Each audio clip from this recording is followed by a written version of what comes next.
Hi friends, എല്ലാവർക്കും talent അക്കാഡമിയുടെ daily current affairs സെഷനിലേക്ക് സ്വാഗതം. എന്റെ പേര് കിരൺ. എല്ലാവർക്കും സുഖം തന്നെയെന്ന് വിശ്വസിക്കുന്നു. നമുക്ക് നേരെ ഇന്നത്തെ ഡിസ്കഷൻ ആരംഭിക്കാം. നമ്മൾ ഇന്ന് ആദ്യം ഡിസ്കസ് ചെയ്യുന്നത് കഴിഞ്ഞ ദിവസങ്ങളിൽ അമേരിക്കയുടെ പൊതു തെരഞ്ഞെടുപ്പ് നടക്കുകയുണ്ടായി. അമേരിക്കയുടെ 46ാമത് പ്രസിഡന്റായിട്ട് തെരഞ്ഞെടുക്കപ്പെട്ടിരിക്കുന്നത് ജോ ബൈഡൻ ആണ്. 45ാമത് പ്രസിഡന്റായിരുന്ന ഡൊണാൾഡ് ട്രംപിനെ തോൽപ്പിച്ചുകൊണ്ടാണ് അമേരിക്കയുടെ 46ാമത് പ്രസിഡന്റായിട്ട് ജോ ബൈഡൻ തെരഞ്ഞെടുക്കപ്പെടുന്നത്. അദ്ദേഹം റെപ്രസെന്റ് ചെയ്യുന്ന പാർട്ടി ഡെമോക്രാറ്റിക് പാർട്ടിയാണ്. ജോ ബൈഡന് മറ്റൊരു പ്രത്യേകതയുമുണ്ട്. അമേരിക്കൻ പ്രസിഡന്റ് ആകുന്ന ഏറ്റവും പ്രായം കൂടിയ വ്യക്തിയാണ് ജോ ബൈഡൻ. അദ്ദേഹത്തിന് നിലവിൽ 77 വയസ്സാണ്. അപ്പോ അമേരിക്കയുടെ 46ാമത് പ്രസിഡന്റ് ആയിട്ട് തെരഞ്ഞെടുക്കപ്പെട്ടിരിക്കുന്നത് ആരാണ്? ജോ ബൈഡൻ ആണ്. അമേരിക്കൻ പ്രസിഡന്റ് ആകുന്ന ഏറ്റവും പ്രായം കൂടിയ വ്യക്തിയാണ് ജോ ബൈഡൻ. അദ്ദേഹം റെപ്രസെന്റ് ചെയ്യുന്ന പാർട്ടി ഡെമോക്രാറ്റിക് പാർട്ടി. അതുപോലെ വളരെ ഇമ്പോർട്ടന്റ് ആയിട്ടുള്ള മറ്റൊരു പോയിന്റാണ്, അമേരിക്കയുടെ ആദ്യ വനിതാ വൈസ് പ്രസിഡന്റ് ആയിട്ട് തെരഞ്ഞെടുക്കപ്പെട്ടിരിക്കുന്നത് ഇന്ത്യൻ വംശജയായ കമലാ ദേവി ഹാരിസ് ആണ്. അപ്പോൾ അമേരിക്കയുടെ 46ാമത് പ്രസിഡന്റായിട്ട് തെരഞ്ഞെടുക്കപ്പെട്ടിരിക്കുന്നത് ജോ ബൈഡൻ ആണ്. അമേരിക്കയുടെ വൈസ് പ്രസിഡന്റായിട്ട് തെരഞ്ഞെടുക്കപ്പെട്ടിരിക്കുന്നത് ഇന്ത്യൻ വംശജയായ കമലാ ദേവി ഹാരിസ് ആണ്. അടുത്ത് ഡിസ്കസ് ചെയ്യുന്നത് അമേരിക്കയെ പറ്റിയാണ്. 2020 നവംബറിൽ പാരീസ് ക്ലൈമറ്റ് എഗ്രിമെന്റ്, പാരീസ് കാലാവസ്ഥാ ഉടമ്പടിയിൽ നിന്നും ഔദ്യോഗികമായിട്ട് പിന്മാറിയ രാജ്യം അമേരിക്കയാണ്. അപ്പോൾ അതുകൂടെ ഓർമ്മിച്ച് വെച്ചേക്കുക. 2020 നവംബറിൽ പാരീസ് കാലാവസ്ഥാ ഉടമ്പടിയിൽ നിന്നും ഔദ്യോഗികമായിട്ട് പിന്മാറിയ രാജ്യം അമേരിക്കയാണ്. അമേരിക്കയുടെ തലസ്ഥാനം നമുക്കറിയാം വാഷിംഗ്ടൺ DC ആണ്. അമേരിക്കയുടെ കറൻസി US ഡോളറാണ്. അടുത്ത് ഡിസ്കസ് ചെയ്യുന്നത് ISRO പറ്റിയാണ്. 2020 നവംബറിൽ ISRO വിക്ഷേപിച്ച എർത്ത് ഒബ്സർവേഷൻ സാറ്റലൈറ്റ് ഭൗമ നിരീക്ഷണ ഉപഗ്രഹമാണ് EOS-1 എന്നുള്ളത്. അപ്പോൾ 2020 നവംബറിൽ ISRO വിക്ഷേപിച്ച ഭൗമ നിരീക്ഷണ ഉപഗ്രഹമാണ് EOS-1 എന്നുള്ളത്. വിക്ഷേപണം നടത്തിയ വാഹനം PSLV C-49 ആണ്. വിക്ഷേപണം നടന്നത് ആന്ധ്രാപ്രദേശിലെ ശ്രീഹരിക്കോട്ടയിലെ സതീഷ് ധവാൻ സ്പേസ് സെന്ററിൽ നിന്നാണ്. അപ്പോൾ 2020 നവംബറിൽ ISRO വിക്ഷേപിച്ച ഭൗമ നിരീക്ഷണ ഉപഗ്രഹത്തിന്റെ പേര് EOS-1 എന്നാണ്. ISROയുടെ ചെയർമാൻ ആരാണ് നിലവിൽ? Doctor K ശിവനാണ്. ISROയുടെ ആസ്ഥാനം എവിടെ സ്ഥിതി ചെയ്യുന്നത്? ബംഗളൂരുവിലാണ്. അടുത്ത് ഡിസ്കസ് ചെയ്യുന്ന ഒരു അപ്പോയിന്റ്മെന്റ് ആണ്. 2020 നവംബറിൽ ഇന്ത്യയുടെ മുഖ്യ വിവരാവകാശ commissioner, chief information commissioner of India ആയിട്ട് ചുമതലയേറ്റിരിക്കുന്നത് യശ്വർദ്ധൻ കുമാർ സിൻഹയാണ്. അപ്പോൾ ഓർമ്മിച്ചു വെച്ചിരിക്കുക, ഇന്ത്യയുടെ മുഖ്യ വിവരാവകാശ കമ്മീഷണറായിട്ട് 2020 നവംബറിൽ ചുമതലയേറ്റിരിക്കുന്നത് ആരാണ്? യശ്വർദ്ധൻ കുമാർ സിൻഹയാണ്. അടുത്ത് ഡിസ്കസ് ചെയ്യുന്നത് മറ്റൊരു അപ്പോയിന്റ്മെന്റ് ആണ്. 2020 നവംബറിൽ ഐക്യരാഷ്ട്രസഭ ജനറൽ അസംബ്ലിയുടെ സബ്സിഡറി വിഭാഗമായ UN advisory committee on administrative and budgetary questions ACA-BQന്റെ അംഗമായിട്ട് തെരഞ്ഞെടുക്കപ്പെട്ടിരിക്കുകയാണ് വിദിഷ മൈത്ര. അപ്പോ ഐക്യരാഷ്ട്രസഭയുടെ ജനറൽ അസംബ്ലിയുടെ സബ്സിഡറി വിഭാഗമായ UN advisory committee on administrative and budgetary ക്വസ്റ്റ്യൻസിലേക്ക് അംഗമായിട്ട് തെരഞ്ഞെടുക്കപ്പെട്ടിരിക്കുന്നത് ഇന്ത്യക്കാരിയായ വിദിഷ മൈത്രയാണ്. അടുത്ത് ഡിസ്കസ് ചെയ്യുന്നത് നമ്മുടെ സംസ്ഥാനത്ത് ആരംഭിച്ചൊരു കമ്പനിയാണ്. നമ്മുടെ സംസ്ഥാന സർക്കാർ ആരംഭിച്ചിരിക്കുന്ന ഒരു കമ്പനി. അതിന്റെ പേര് കേരള റബ്ബർ ലിമിറ്റഡ് എന്നാണ്. കേരളത്തിലെ റബ്ബർ മേഖലയെ ശക്തിപ്പെടുത്തുന്നത് ലക്ഷ്യമിട്ട് സംസ്ഥാന സർക്കാർ ആരംഭിക്കുന്ന സിയാൽ മോഡൽ കമ്പനിയാണ് കേരള റബ്ബർ ലിമിറ്റഡ്. സിയാൽ എന്നുള്ളത് കൊച്ചിൻ ഇന്റർനാഷണൽ എയർപോർട്ട് ലിമിറ്റഡ് എന്നാണ്. അപ്പോൾ ആ സ്ട്രക്ചറിൽ ആരംഭിക്കുന്ന ഒരു കമ്പനിയാണ് കേരള റബ്ബർ ലിമിറ്റഡ് എന്നുള്ളത്. അടുത്ത് ഡിസ്കസ് ചെയ്യുന്നത് തിരുവനന്തപുരം ജില്ലയിലെ ഓടയം എന്ന സ്ഥലത്തെ പറ്റിയാണ്. ചെന്നൈ ആസ്ഥാനമായി പ്രവർത്തിക്കുന്ന central institute of brackish aquaculture ICAR CIBA. ICAR നമുക്കറിയാം Indian council of agricultural research. അപ്പോൾ ഇന്ത്യൻ കൌൺസിൽ ഓഫ് അഗ്രികൾച്ചറൽ റിസർച്ചിന്റെ ഭാഗമായ central institute of brackish water aquaculture അതിന്റെ സഹകരണത്തോടുകൂടി കേരളത്തിൽ മൾട്ടി സ്പീഷ്യസ് ഫിഷ് ഹാച്ചറി നിലവിൽ വരുന്നത് തിരുവനന്തപുരം ജില്ലയിലെ ഓടയം എന്ന സ്ഥലത്താണ്. അപ്പോ CIBA central institute of brackish water അക്വാകൾച്ചറിന്റെ സഹകരണത്തോടുകൂടി കേരളത്തിൽ മൾട്ടി സ്പീഷ്യസ് ഫിഷ് ഹാച്ചറി നിലവിൽ വരുന്നത് എവിടെയാണ്? തിരുവനന്തപുരം ജില്ലയിലെ ഓടയം എന്ന സ്ഥലത്താണ്. അടുത്ത് ഡിസ്കസ് ചെയ്യുന്നത് ഒരു പുരസ്കാരമാണ്. 2020 നവംബറിൽ Indian National Academy of Engineering INAI ഏർപ്പെടുത്തിയ innovative students projects award 2020 best PhD thesis വിഭാഗത്തിൽ പുരസ്കാരം നേടിയ മലയാളിയാണ് ആശ ദാസ്. അപ്പോ 2020 INAI Indian National Academy of Engineering ഏർപ്പെടുത്തിയ innovative student project award best PhD thesis വിഭാഗത്തിൽ പുരസ്കാരം നേടിയിരിക്കുന്നത് മലയാളിയായ ആശ ദാസ് ആണ്. നിലവിൽ അവർ യൂണിയൻ ക്രിസ്ത്യൻ കോളേജ് ആലുവയിലെ അസിസ്റ്റന്റ് പ്രൊഫസറാണ്. അടുത്ത് ഡിസ്കസ് ചെയ്യുന്നത് ഓൺലൈൻ ലേണിംഗ് പ്ലാറ്റ്ഫോമായ ബൈജൂസ് ആപ്പിനെ പറ്റിയാണ്. 2020-21 ഇന്ത്യൻ സൂപ്പർ ലീഗ് ISL സീസണിൽ കേരള ബ്ലാസ്റ്റേഴ്സ് ടീമിന്റെ ടൈറ്റിൽ സ്പോൺസർ ആയിട്ട് പ്രഖ്യാപിച്ചിരിക്കുന്നത് ബൈജൂസ് ആപ്പിനെയാണ്. അപ്പോൾ ബൈജൂസ് ആപ്പാണ് കേരള ബ്ലാസ്റ്റേഴ്സ് ടീമിന്റെ 2020-21 സീസണിലെ ടൈറ്റിൽ സ്പോൺസേഴ്സ്. ബൈജൂസ് ആപ്പിന്റെ സ്ഥാപകൻ നമുക്കറിയാം കണ്ണൂർ സ്വദേശിയായ ബൈജു രവീന്ദ്രനാണ്. അടുത്ത് ഡിസ്കസ് ചെയ്യുന്നത് കവയിത്രിയും അതുപോലെ തന്നെ പരിസ്ഥിതി പ്രവർത്തകയുമായ സുഗതകുമാരി ടീച്ചറിനെ പറ്റിയാണ്. 2020 നവംബറിൽ മുൻ മന്ത്രി MV രാഘവന്റെ ഓർമ്മയ്ക്കായിട്ട് MVR ട്രസ്റ്റ് ഏർപ്പെടുത്തിയ MVR അവാർഡിന് അർഹയായിരിക്കുന്നത് സുഗതകുമാരിയാണ്. അപ്പോൾ 2020 MVR അവാർഡ് MVR ട്രസ്റ്റ് ഏർപ്പെടുത്തിയ MVR അവാർഡിന് അർഹയായത് സുഗതകുമാരിയാണ്. അടുത്ത് ഡിസ്കസ് ചെയ്യുന്ന ഒരു പ്രധാനപ്പെട്ട സാഹിത്യ പുരസ്കാരമാണ് JCB സാഹിത്യ പുരസ്കാരം. നമ്മുടെ രാജ്യത്തെ പ്രധാനപ്പെട്ട ഒരു സാഹിത്യ പുരസ്കാരമാണ് JCB സാഹിത്യ പുരസ്കാരം. 2020 JCB സാഹിത്യ പുരസ്കാരം നേടിയ നോവലാണ് മീശ. മീശയുടെ ഇംഗ്ലീഷ് പതിപ്പിന്റെ പേര് മുസ്റ്റാഷ് എന്നാണ്.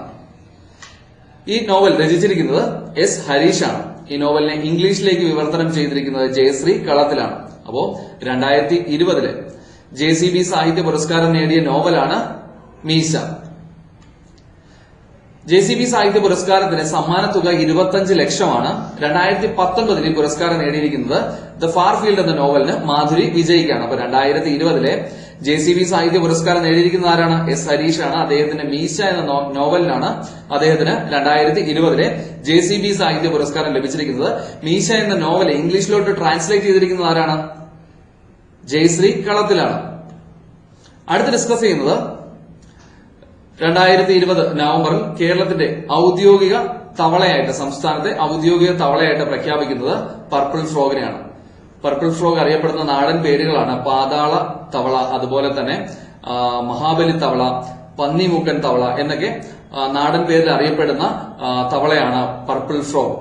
ഇതിന്റെ ശാസ്ത്രീയ നാമം നാസിക ബെട്രാഗസ് സഹ്യാദ്രൻസിസ് എന്നാണ്. അപ്പോ 2020 നവംബറിൽ കേരള സംസ്ഥാനത്തിന്റെ ഔദ്യോഗിക തവളയായിട്ട് പ്രഖ്യാപിക്കുന്നത് പർപ്പിൾ ഫ്രോഗിനെയാണ്. പർപ്പിൾ ഫ്രോഗ് അറിയപ്പെടുന്ന നാടൻ പേര് ഏതൊക്കെയാണ്? പാതാള തവള, അതുപോലെ മഹാബലി തവള, പന്നിമൂക്കൻ തവള എന്ന പേരുകൾ അറിയപ്പെടുന്ന ഫ്രോഗാണ് പർപ്പിൾ ഫ്രോഗ്. അടുത്ത ഡിസ്കസ് ചെയ്യുന്നത് ഒരു മൊബൈൽ ആപ്ലിക്കേഷനാണ്. അതിന്റെ പേര് ആത്മനിർഭർ ആപ്സ് എന്നാണ്. ടിക്ടോക്ക് പോലുള്ള ഒരു ഷോർട്ട് വീഡിയോ ആപ്ലിക്കേഷനായ മിത്രോൺ ഇന്ത്യൻ നിർമ്മിത മൊബൈൽ ആപ്ലിക്കേഷനുകൾ പ്രോത്സാഹിപ്പിക്കുന്നത് ലക്ഷ്യമിട്ട് ഉപഭോക്താക്കൾക്ക് ഇന്ത്യൻ മൊബൈൽ ആപ്ലിക്കേഷനുകൾ ഏതൊക്കെയാണെന്നുള്ളതും അത് കണ്ടെത്താനായിട്ട് അവരെ സഹായിക്കുന്നതിനായിട്ട് ആരംഭിച്ച ഒരു മൊബൈൽ ആപ്ലിക്കേഷനാണ് ആത്മനിർഭർ ആപ്സ് എന്നുള്ളത്. അപ്പൊ ആത്മനിർഭർ ആപ്സ് എന്ന മൊബൈൽ ആപ്ലിക്കേഷൻ ആരംഭിച്ചിരിക്കുന്നത് മിത്രോൺ എന്ന ഷോർട്ട് വീഡിയോ ആപ്ലിക്കേഷൻ കമ്പനിയാണ്.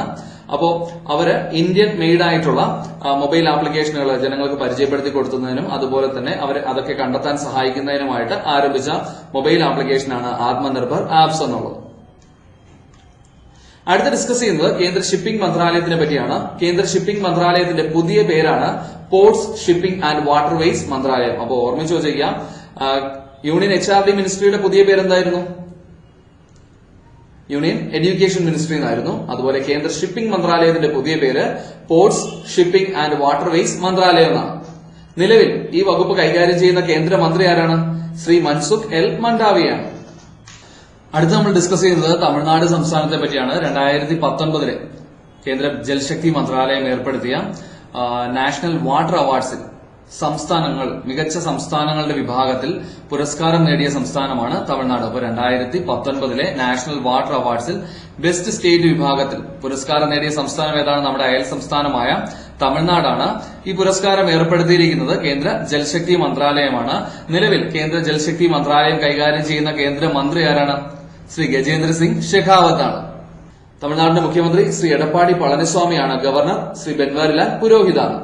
അടുത്ത് ഡിസ്കസ് ചെയ്യുന്നത് വടക്കുകിഴക്കൻ സംസ്ഥാനമായ അരുണാചൽ പ്രദേശിനെ പറ്റിയാണ്. ഇന്ത്യയിലെ ആദ്യ സോളാർ ബേസ്ഡ് സൌരോർജ്ജത്തിൽ അധിഷ്ഠിതമായ integrated multi village water supply project നിലവിൽ വന്നത് അരുണാചൽ പ്രദേശിലാണ്. അപ്പോൾ ഇന്ത്യയിലെ ആദ്യ solar based integrated multi village water supply project നിലവിൽ വന്നിരിക്കുന്നത് എവിടെയാണ്? അരുണാചൽ പ്രദേശിലാണ്.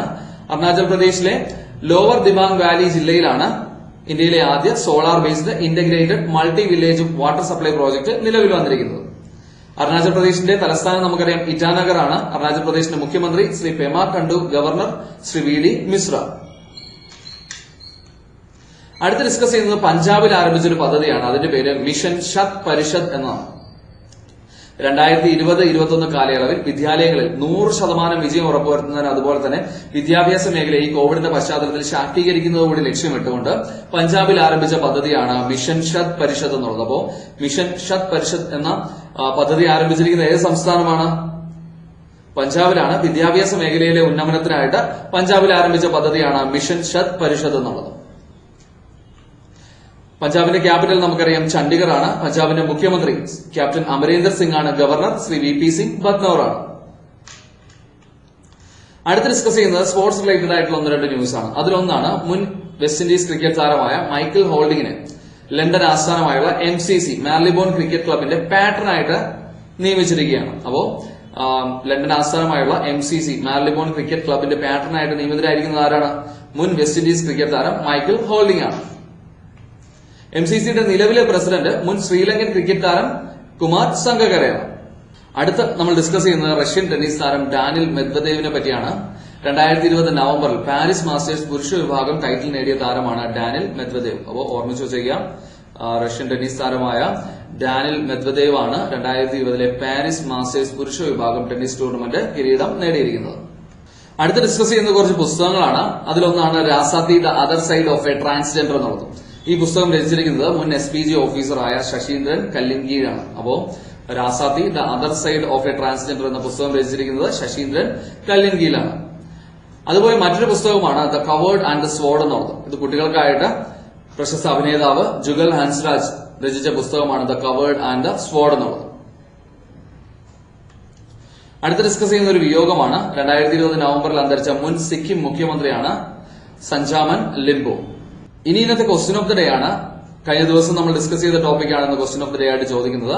കേരള സ്റ്റാർട്ടപ്പ് മിഷൻ, അതുപോലെ ഹരിത കേരള മിഷൻ, UNDP ഇന്ത്യ തുടങ്ങിയവയുടെ സഹകരണത്തോടുകൂടി ആരംഭിച്ച സ്റ്റാർട്ടപ്പ് ആക്സിലറേറ്റർ പ്രോഗ്രാം ഏതാണ് എന്നതാണ് ഇന്നത്തെ ക്വസ്റ്റ്യൻ ഓഫ് ദി ഡേ. അപ്പൊ കഴിഞ്ഞ ദിവസം നമ്മൾ ഇത് ഡിസ്കസ് ചെയ്തിരുന്നു. അപ്പൊ കാണാത്തവർക്കായിട്ട് ആ വീഡിയോയുടെ ലിങ്ക് നമ്മുടെ ഈ സ്ക്രീനിന്റെ ടോപ്പിൽ കൊടുക്കുന്നുണ്ട്. തീർച്ചയായിട്ടും ആ ലിങ്കിൽ ക്ലിക്ക് ചെയ്ത് കഴിഞ്ഞാൽ നിങ്ങൾക്ക് കഴിഞ്ഞ ദിവസത്തെ വീഡിയോ കാണാനാകും.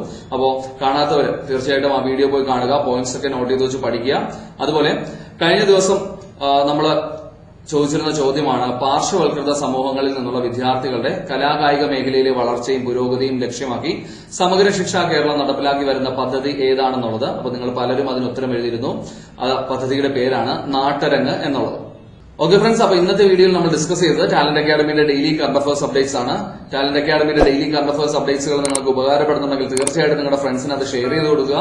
നിങ്ങളുടെ അഭിപ്രായങ്ങൾ കമന്റ് ചെയ്യാം. ഡെയിലി കറണ്ട് അഫയേഴ്സിന്റെ മറ്റൊരു സെഷനുമായിട്ട് നമുക്ക് അടുത്ത ദിവസം കാണാം. അതുവരെയും bye bye and thank you.